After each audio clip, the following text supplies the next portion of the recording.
Hello everyone, I am Mohit and I am going to teach you some topics from metrology and instrumentation. So अंत तक बने रहिए.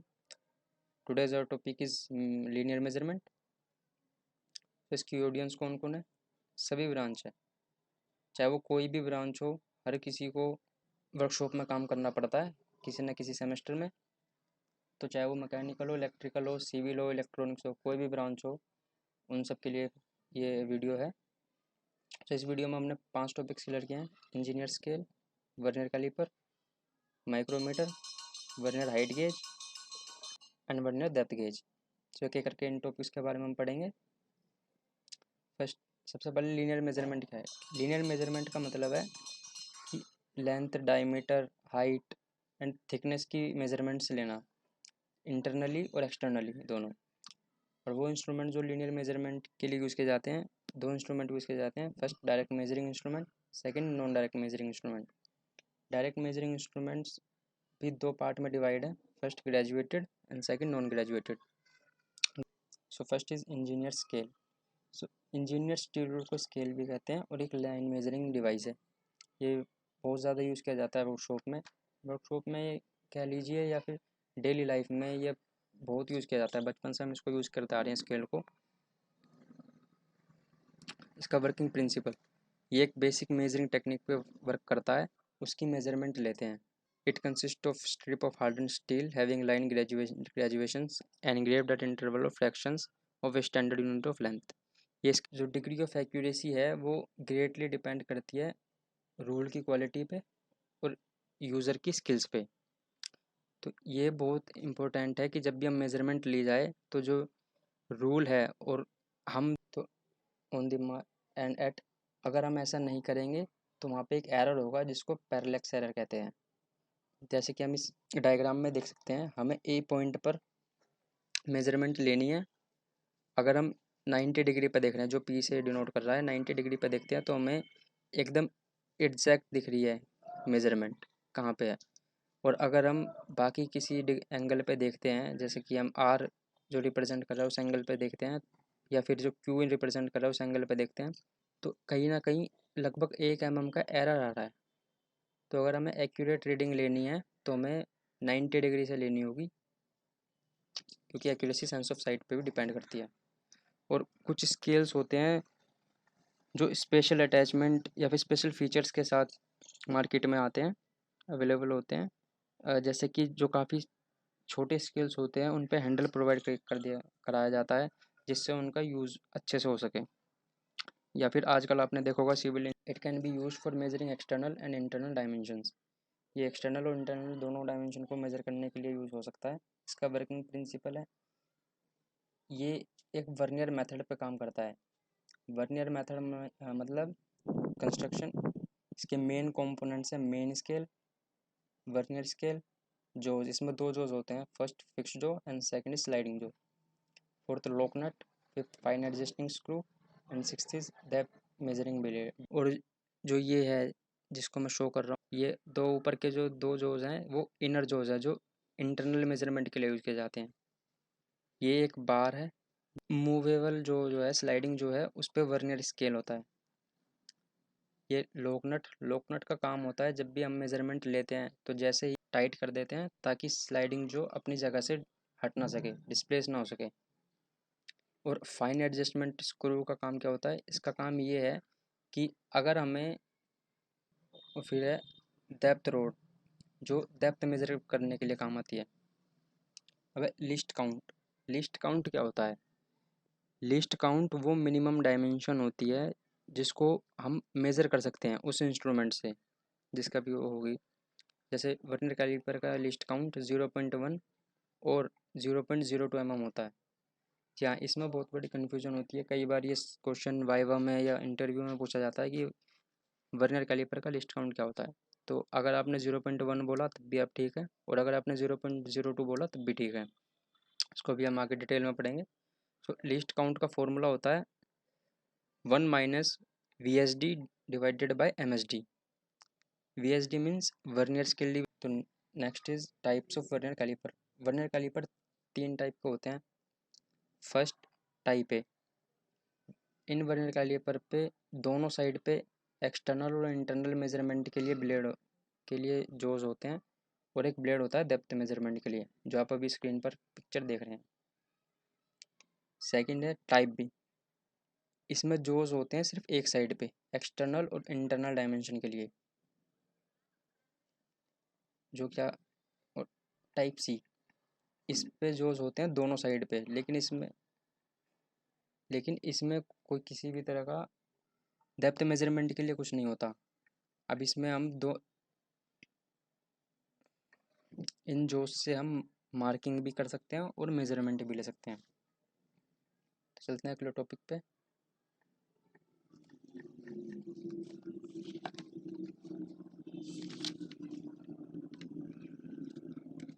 एक जो accuracy है वर्नियर कैलिपर की, वो मेनली डिपेंड करती है उसकी बीम की स्ट्रेटनेस पे और उसके स्लाइडिंग जो की स्क्वायरनेस पे।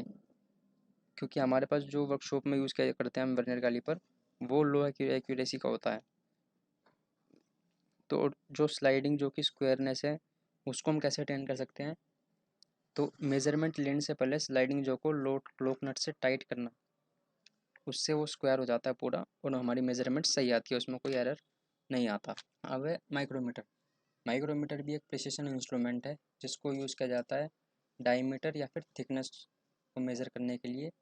ये ज़्यादा प्रिसाइज है वर्नियर कैलिपर से, मतलब ये ज़्यादा अच्छी वैल्यू देता है, ज़्यादा अच्छी मेजरमेंट देता है वर्नियर कैलिपर के। एक एक करके इन फ्रेम माइक्रोमीटर्स अलग अलग रेंज में आता है, 25 mm की रेंज में आता है, जैसे 0 to 25 तो फ्रेम ये जो यू सेक्शन टाइप दिख रहा है, जो कि बॉडी को सपोर्ट, जो कि जो वर्क पीस हमें जिसका भी हमें मेजरमेंट लेनी है उसको सपोर्ट करता है।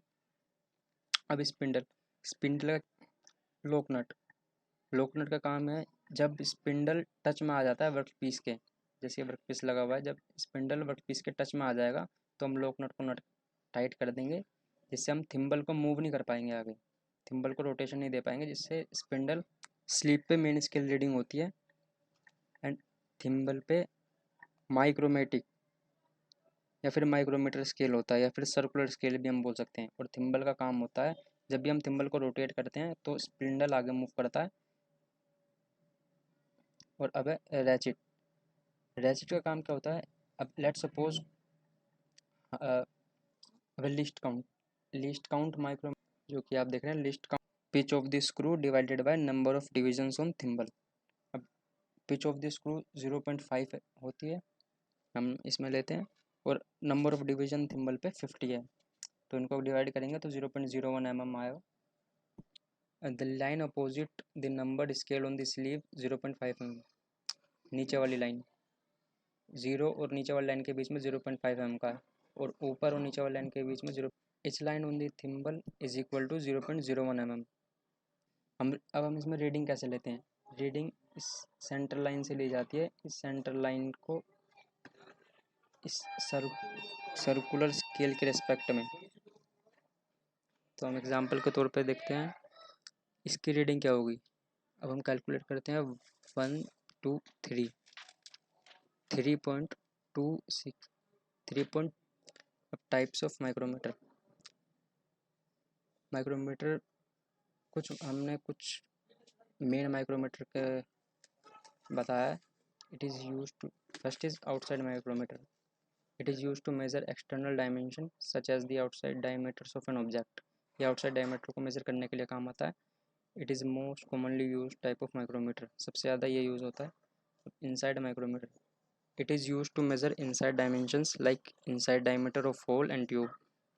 ये इनसाइड डायमीटर को मेजर करने के लिए काम आता है। It is of two types to measure a range. Vernier height gauge, Vernier height gauge is mainly used in the inspection of parts and layout work. It is used to measure and mark identical distance above a reference.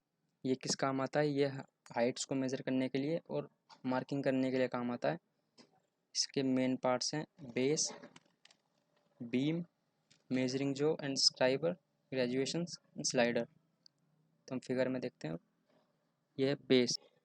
Vernier height gauge की measurement लेने का process same vernier caliper की तरह ही है।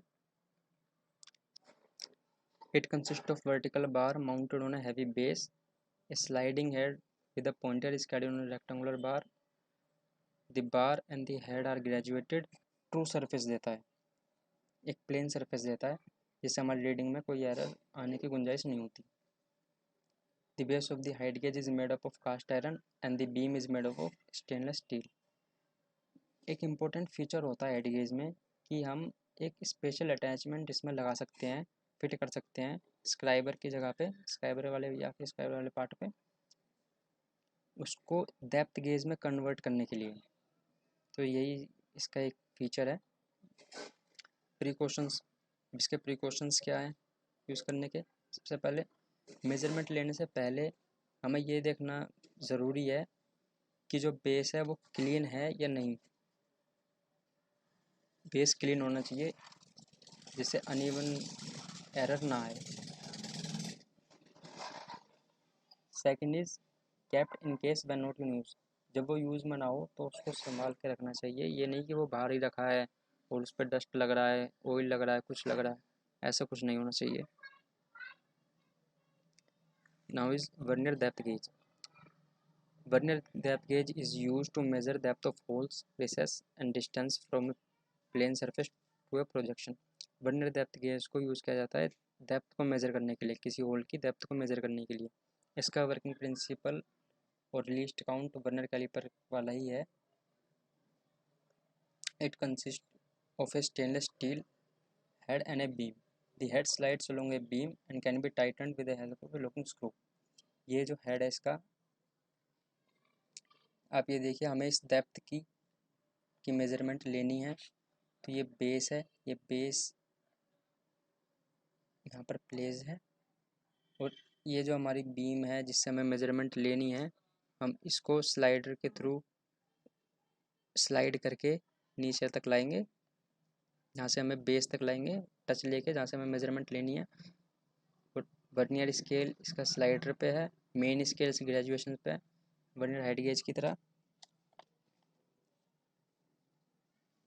इसमें भी fine adjustment screw का वही काम है कि बिना लोक स्क्रू को लूज़ किए हमें डिस्प्लेसमेंट देनी है थोड़ी. इसमें भी सिर्फ यही काम है फाइन एडजस्टमेंट स्क्रू का. इसकी वर्किंग प्रिंसिपल सेम है वर्नियर हाइट गेज की तरह ही है. So here's the end. Thanks for learning with us. I hope कि आपको एक वीडियो अच्छी लगी होगी. अगर लगी है तो लाइक कीजिए एंड हमारा चैनल सब्सक्राइब कीजिए. और जो पार्ट आपको समझ नहीं आया या फिर जो टॉपिक आपको समझ नहीं आया वो कमेंट सेक्शन में हमें बताइए, हम उसको अगली वीडियो में कवर करने की कोशिश करेंगे. अगर आपको इस वीडियो के नोट्स चाहिए तो लिंक डिस्क्रिप्शन में, आप वहाँ से जाके डाउनलोड कर सकते हैं. Thank you. You gave me fever. No need to tell me all. Your eyes I always remember. I wrote you on and on. You never gave